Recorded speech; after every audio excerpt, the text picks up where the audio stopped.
रहस्यवादी भगवान कल्कि का जन्म होने वाला है। जब रहस्यवादी कल्कि और अब तक के सबसे शक्तिशाली राक्षस कली का युद्ध होगा तो आपका भी जन्म होगा, जिसमें कली के साथ आप भी मारे जाएंगे। लेकिन इससे बचने के उपाय भी हैं, जिससे भगवान मारने के बजाय बचाने आएंगे। ये जानने से पहले सब्सक्राइब कर लीजिए, जिससे श्री कृष्ण की माया के विषय में जानते रहेंगे। सतयुग में 0% पाप, फिर भी विष्णु मत्स्य, कूर्म, वराह, नरसिंह, वामन, परशुराम के रूप में अवतरित क्यों हुए? श्री विष्णु के 10 अवतार में से पहला अवतार मत्स्य, उसके बाद कूर्म, वराह, सूअर, नरसिंह, वामन, परशुराम, राम, कृष्ण, बुद्ध और एक ऐसा अवतार जो अब तक के सबसे शक्तिशाली राक्षस को मारने वाले हैं, अवतार ऑफ।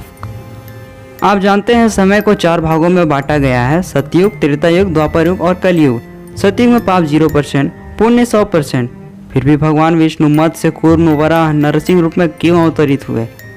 जब ब्रह्मदेव ने सृष्टि का रचना किया था तो मनुष्य, पशुओं, देवताओं, गंधर्वों के साथ साथ असुरों की भी व्युत्पत्ति की थी, जिससे पृथ्वी का संतुलन बने रहे। श्री विष्णु शंखाचूर, हिरण्याक्ष, हिरण्यकशिपु का वध करने के लिए विभिन्न रूप में अवतार लिए। यह अवतार मानव के विकास का प्राचीन प्रतीक भी माना जाता है। मत्स्य अवतार जो पानी में रहते थे, कूर्म अवतार जो जल थल में रह सकते थे, वराह जो कि सुअर हैं, और नरसिंह अवतार जिसमें आधा पशु और मनुष्य रूप में थे, वामन अवतार जिसमें बोना रूप में थे, परशुराम जो भावना से इतने स्थिर थे कि माँ का सिर भी काट दिए थे, त्रेता युग जिसमें शांत श्री राम का अवतार हुआ और उनका हथियार था तीर धनुष। श्री राम के मृत्यु के बाद द्वापर युग आया। द्वापर युग में प्रेम श्री कृष्ण अवतार हुआ। द्वापर युग में श्री कृष्ण का मुख्य अस्त्र सुदर्शन चक्र था। द्वापर युग में श्री कृष्ण के शरीर की मृत्यु के पश्चात कलयुग आया। कलयुग जिसमें ध्यानशील बुद्ध का जन्म हुआ था। लेकिन कलयुग में तो कल्कि का अवतार होने वाला है, तो बुद्ध कैसे? बुद्ध कृष्ण के ही अवतार हैं, जिनका प्रादुर्भाव उस समय हुआ जब भौतिकवादी का बोलबाला था और भौतिकवादी लोग वेदों को प्रमाण बनाकर उसकी आड़ ले रहे थे। वेदों में विशिष्ट कार्यों के लिए पशु बलि कहा गया था, किंतु आसुरी प्रवृत्ति वाले लोग वैदिक नियमों का पालन किए बिना पशु बलि को अपना रहे थे। भगवान बुद्ध दुराचार को रोकने और वैदिक नियमों की स्थापना के लिए अवतरित हुए थे। भगवान कल्कि जो रहस्यवादी अवतार होंगे, कलयुग के अंत में प्रकट होंगे, उनके जन्म के विषय में भागवत गीता में वर्णित है। संभल ग्राम मुख्यस्य ब्राह्मणस्य महात्मनः भावने विष्णु यश कल्कि प्रादुर्भविष्यति। संभल ग्राम में श्रेष्ठ ब्राह्मण विष्णु यश पंडित के पुत्र रूप में कल्कि का जन्म होगा। देवदत्त घोड़े पर सवार होकर नंगी तलवार से दुष्टों का संहार करेंगे। सुमति उनकी माता, जय विजय, मेघवाल, वलायक ये 4 पुत्र होंगे। लक्ष्मी रूपी पद्मा तथा वैष्णव रूपी रमा उनकी पत्नी होंगी। कल्कि के बड़े भाई सुमंत, प्राज्ञ कवि और गुरु परशुराम होंगे। अब तक के सबसे बड़े राक्षस कली का संहार करने के लिए कल्कि के साथ 7 चिरंजीवी होंगे, जिनमें से एक अश्वत्थामा भी होंगे जो श्री कृष्ण के शत्रु थे। द्वापर युग में महाभारत के समय भगवान विष्णु ने द्रोणाचार्य के पुत्र अश्वत्थामा को भयंकर श्राप दिया था। श्राप तो मिला, लेकिन साक्षात भगवान विष्णु के साथ चिरंजीवी रूप में कली को हराने का परम सौभाग्य भी तो प्राप्त होने वाला है। रावण, कंस जैसे राक्षस से भी सबसे शक्तिशाली कली पुरुष आने वाला है, जिसका वध भगवान कल्कि करेंगे। इसके साथ ही साथ कलयुग में अधर्मियों का भी विनाश होगा। अभी कलयुग का अंत होने में बहुत समय है, तब तक पाप होने वालों की संख्या इतनी हो जाए कि हम कल्पना भी नहीं कर सकते। इन्हीं पापियों को असुर कहा जाता है, और जब भी असुर की संख्या बढ़ती है तो भगवान प्रकट होते हैं। भगवान के प्रत्येक अवतार पर विशेष उद्देश्य होता है और इन सब का वर्णन शास्त्रों में हुआ है। केवल भारत की धरती में भगवान का जन्म नहीं होता, भगवान विष्णु कहीं भी और किसी भी काल में इच्छा से प्रकट हो सकते हैं। प्रत्येक अवतार लेने पर धर्म के विषय में कहते हैं, किसी भी महापुरुष के रूप में प्रकट हो सकते हैं। महाभारत में श्री कृष्ण कहते हैं, यदा यदा ही धर्मस्य ग्लानिर्भवति भारत अभ्युत्थानम् अधर्मस्य तदात्मानं सृजाम्यहम्। भक्तों का उद्धार करने और दुष्टों का विनाश करने तथा धर्म की फिर से स्थापना करने के लिए मैं हर युग में प्रकट होता हूँ। मैं अजन्मा तथा अविनाशी हूँ, और यद्यपि मैं समस्त जीवों का स्वामी हूँ, तो भी प्रत्येक युग में मैं अपने आदि रूप में प्रकट होता हूँ। भगवान अपने जन्म के विषय में बताते हैं, वे सामान्य पुरुष की भांति प्रकट हो सकते हैं, किंतु विगत अनेक जन्मों की पूरी स्मृति बने रहती है, जबकि हमें कुछ ही घंटे के पूर्व की घटना याद नहीं रहती। यदि आपसे पूछूं कि एक दिन पहले आप इस वक्त क्या कर रहे थे, तो इसका उत्तर दे पाना आपके लिए कठिन होगा।